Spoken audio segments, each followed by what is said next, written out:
The following is a production of Jenkins FM. Thank you for your support.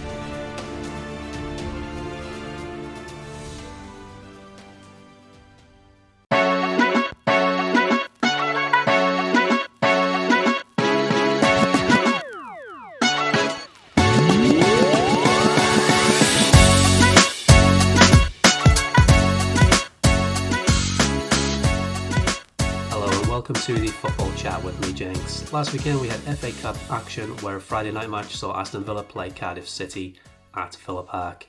After a 0-0 first half, a double from Marco Asensio saw Villa progress to the quarter-finals.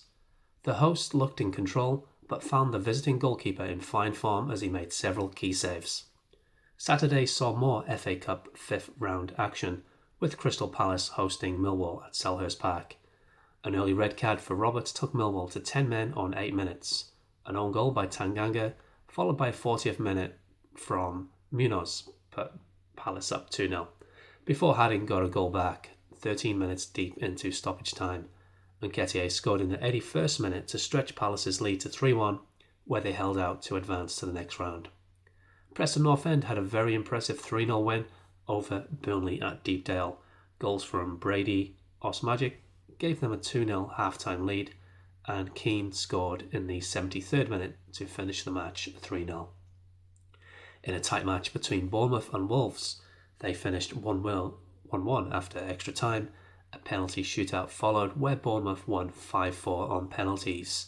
After knocking out Premier League leaders Liverpool in the last round, Prema Argyle played away to Man City at the Etihad, where they took a 38-minute lead before Man City equalised just before half-time.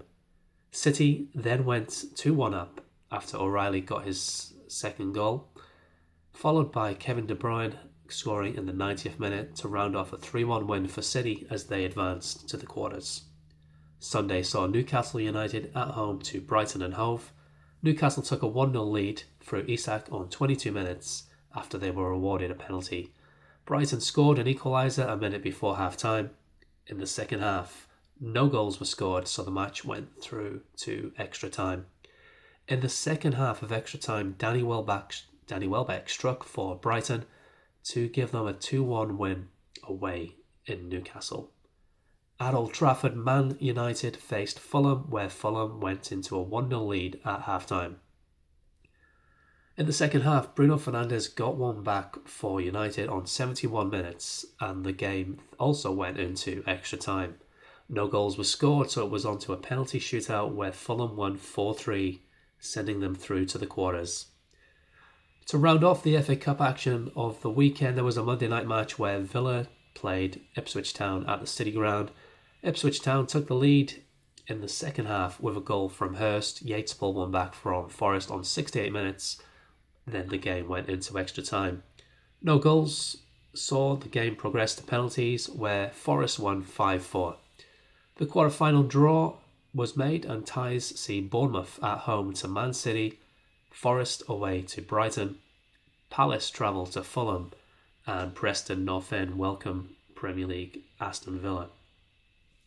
Over in Spain, the Spanish La-Liga, the shock result of the weekend came at the Estadio Benito Villamarin, where Real Betis beat Real Madrid by 2-1. A second-half penalty from former Real Madrid man Isco secured the 2-1 win for Betis. Real Madrid's opponents in the upcoming Champions League game, Atletico Madrid, were at home to Athletic Club, where Atletico got a 1-0 win from Julian Alvarez on 66 minutes. Sunday saw Barcelona play Real Sociedad at the Olympic Stadium in Barcelona. Going into the halftime at 2-0 up, Barcelona were in full control.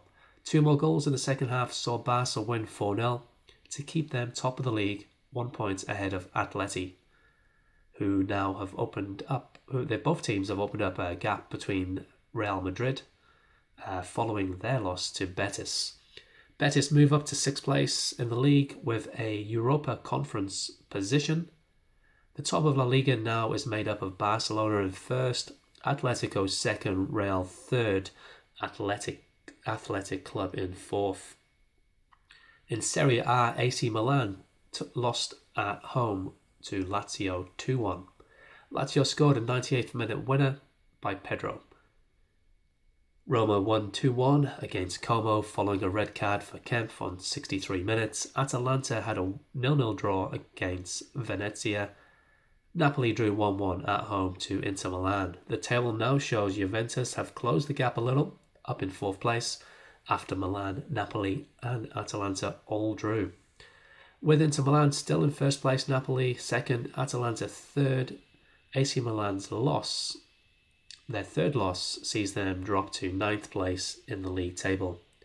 In the French Ligue, PSG won 4-1 at home to Lille. 2nd place Marseille won 2-0 at home to Nantes. Nice in 3rd place were away at Saint Etienne and won 3-1. Down under in the Australian A-League, top of the table clash saw Auckland FC host Adelaide at Mount Smart Stadium. Auckland FC took the lead through Mai scoring on the 10th minute before doubling his tally on 14. Adelaide pulled one back on 30 minutes for a half-time score of 2-1.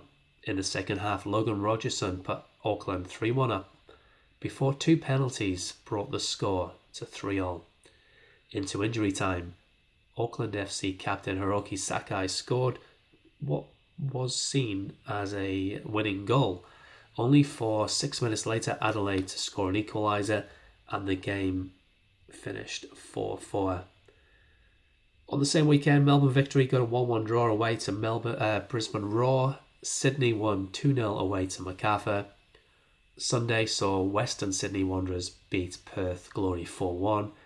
The table now has Western United gain 2 points, catching up Auckland as they go into 2nd place. 8 points behind Auckland, Western, with Auckland having a game in hand. Adelaide's draw at Auckland drops them to 3rd in the table on goal difference, but they also have that game in hand. That can put them back into the top 2. A very tight 3rd to 7th place sees only 3 points separating the teams.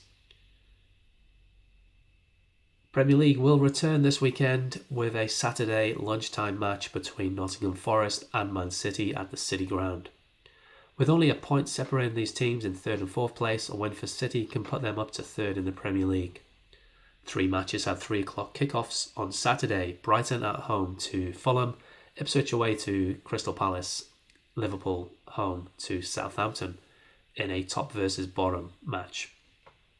The early evening match sees Brentford at home to Aston Villa, and an 8 o'clock kickoff sees Everton away to Wolves. On Sunday, Chelsea play Leicester at home, Bournemouth travel to Tottenham, and Arsenal away at Old Trafford to Manchester United. Monday night sees Newcastle United travel to London, where they'll be facing West Ham United. In Spain's La Liga, Celta Vigo are at home to Leganés, Alaves home to Villarreal, Valladolid travel to Valencia, Barcelona welcome Osasuna. On Sunday, 2nd place Atletico travel to Getafe, Real Madrid play Vallecano, Athletic Club are at home to Mallorca, Las Palmas travel to Real Betis, Real Sociedad are at home to Sevilla. On Monday, Girona travel to local rivals Espanyol. In the Italian Serie A Friday night match, Cagliari play Genoa. On Saturday, Como are at home to Venezia. Parma play Torino at home. AC Milan travel to Lecce. Monza away at Inter Milan. On Sunday, Verona are at home to Bologna. Napoli welcome Fiorentina. Roma travel to Empoli, and Atalanta are away to Juventus. Monday night we'll see Lazio host Udinese. In the French Ligue 1, Monaco are away to Toulouse on a Friday night match. Saturday sees PSG play Rennes, and Lille at home to Montpellier. Marseille welcome Lyon. Sunday, Brest will host Angers. Le Havre are at home to Saint Etienne. Strasbourg away to Nantes. Auxerre away to Reims. And Nice are at home to Lyon. In the Australian A-League, Melbourne City start the weekend off on a Friday night at home to Macarthur.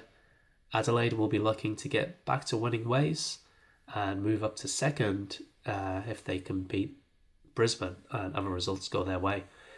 Western United are at home to Wellington, Central Coast away to Melbourne Victory, and on Sunday, top of the table Auckland FC will be playing Newcastle Jets. We'll go over now to my good friend Dan C, who has some Bundesliga news. Long time no see, Jenks, and cheers for having me back on the football chat. It's going to be an express edition from me this week, as I'm calling in from Guangzhou, China, on a bit of a holiday. So we'll just be looking at some of the main highlights. First of all, let's recap some of last weekend's key Bundesliga fixtures. On Friday night, Bayern secured a 3-1 come-from-behind victory over Stuttgart, with Angelo Stiller putting the home side in front.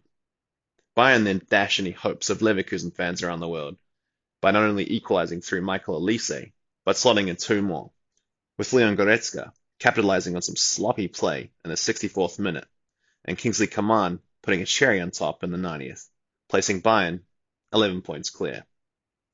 In Saturday's big game, Leverkusen were ruthless in the first half, scoring 3 goals in 7 minutes against Eintracht, eventually coming out as 4-1 winners, and bringing the gap to Bayern back to 8 points. In another of Saturday's matches, Mainz continued their good run of form, beating Leipzig 2-1 to keep the pressure on Marco Rose, who previously played for Mainz, seeing themselves into 4th place. On Sunday, Freiburg failed in their attempt to take back 4th, drawing away against mid-table Augsburg. Going into the weekend, that means Bayern sit comfortably in 1st, Leverkusen, of course, in 2nd, and Eintracht 11 points back in 3rd. Mainz and Freiburg remain hot on their heels in 4th and 5th, just 1 and 2 points adrift. Since we last touched base, nothing much has changed in the relegation battle, with Bochum, Kiel, and Heidenheim rooted to the foot of the table. This Friday night sees Mainz looking to cement themselves in top 4 against Gladbach. On Saturday, Leverkusen will hope to comfortably dispatch Werder Bremen, while at the same time in Bavaria, I'll be hoping for Bochum to do the impossible and take points off of Bayern. In Saturday's biggest game, Leipzig will hope to start getting a bit of respectability back to their season against Freiburg, who also have designs on a Champions League spot. On Sunday, Eintracht continue to adjust to life without Omar Marmoush, and will hope to take the 3 points from their match against Union Berlin. So, Bayern had an impressive comeback win over the weekend, solidifying their position at the top, while Leverkusen's first-class performance against Eintracht made sure Bayern didn't get too far away, and Mainz's victory put them up into 4th place. A big Wednesday night saw a spicy All-Bundesliga clash in the Champions League, and fortunately for Bayern fans, they came in on top, thanks to some sloppy, Vizekusen-esque mistakes, while those who are Leverkusen inclined, like myself, now hope that Xabi Alonso can help the squad channel their inner Liverpool to repeat the miracle of Istanbul and overcome a 3-goal deficit to progress. Fingers crossed. Anyway, that's all for today's special Bundesliga segment from the hustle and bustle of Guangzhou. Thanks for tuning in, and thanks again to our main man Jenkins for having me back. Wherever you are this weekend, we hope you enjoy the upcoming Bundesliga action. Thanks very much, Dan, for joining me on the podcast this week. And that's it for today. I hope you can join me again next time on the Football Chat.